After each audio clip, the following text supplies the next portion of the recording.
If this video is posted, you know we survived. If this video is not posted, well, they'll find this camera. It's been a good run, guys. And Operator, I love you. And we hope to see you all tomorrow.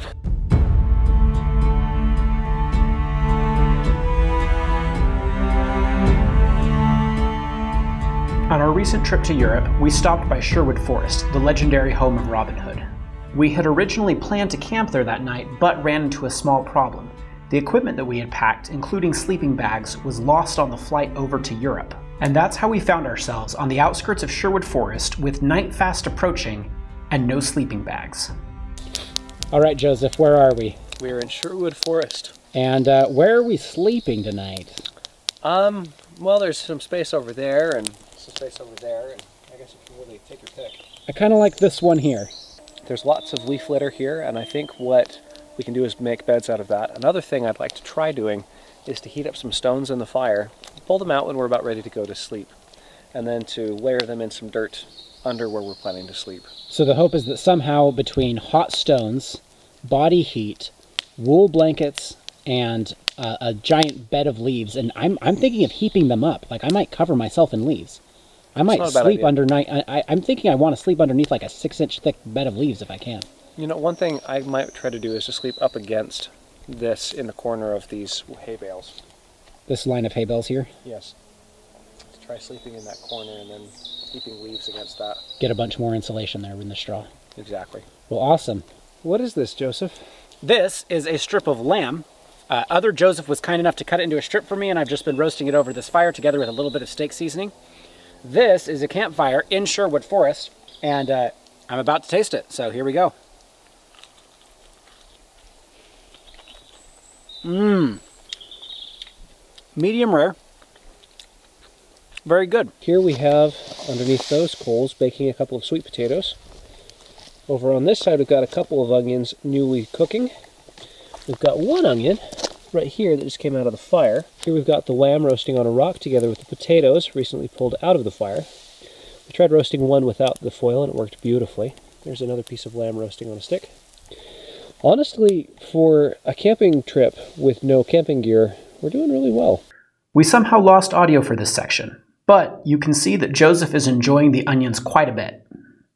Something I was reminded of as I ate those onions myself was how sweet some vegetables can be. If you have a diet high in sugar, you don't notice the sweetness of foods like onions quite as much.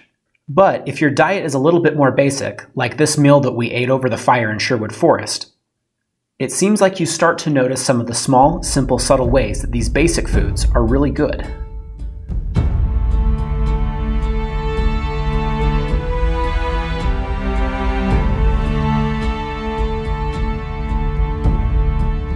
Good morning, Joseph. Good morning, Joseph. This is the bed that we made to keep warm here in Sherwood Forest. So what it is it's a giant pile of leaves and twigs and some chestnut seed shells as well. The thing that's immediately around me is a small one-person wool blanket, and that is my immediate protection. Off here to my right, there's actually it's about as big as a watermelon. There's an enormous hot stone that we heated up in the fire. And at about 2 in the morning, I woke up feeling a little bit chilly. And my legs felt fine, but my upper body did not. And I realized that I did not have insulation on my upper body. And so I started shoveling tons of these leaves onto my upper body. And then I thought, well, I can do one better. And so off here to my left, I started tunneling away until I found the hot rock. And then I just kind of pulled the hot rock a little closer, and so right now I can just tilt a little bit, and that presses my side against the hot rock, and I can just tilt a little bit more, and now my elbow is resting on the hot rock, and so now I've got this I don't know what I would say, probably an 80-pound heat battery pumping heat into my elbow and side, so that's pretty great. You just slept in Sherwood Forest.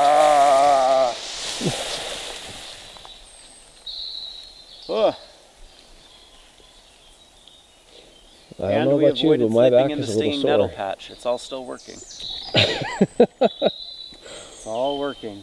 It's all coming together. That one was my patch. I had 2 wool blankets, so But no hot rocks.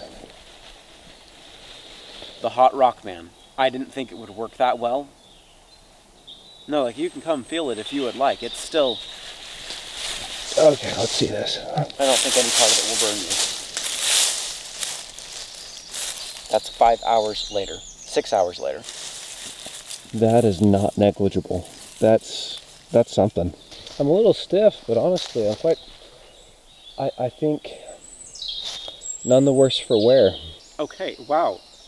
We just did this. All right, I know I'm not in the most dignified place, but I still think that this is just absolutely amazing. We slept here in Sherwood Forest using nothing but wool blankets, leaves, and our wits. That's awesome. Behind me, you can see the sunrise in Sherwood Forest. When we came here, we were hoping to come with hammocks and sleeping bags and kind of spend, you know, a nice, relatively civilized night here camping. Instead, we ended up roughing it to a much larger degree, and it was amazing. As you can see, we survived the night. Eating Robin Hood's meat and sleeping in his house has been an amazing experience. We hope you enjoyed the video. Our channel has a pretty wide range of topics, ranging from philosophy to ancient arts and crafts to things like wilderness survival, as we did here. So thank you very much for watching. If you're new to the channel, we encourage you to hit the subscribe button and to check back soon. Thanks for watching.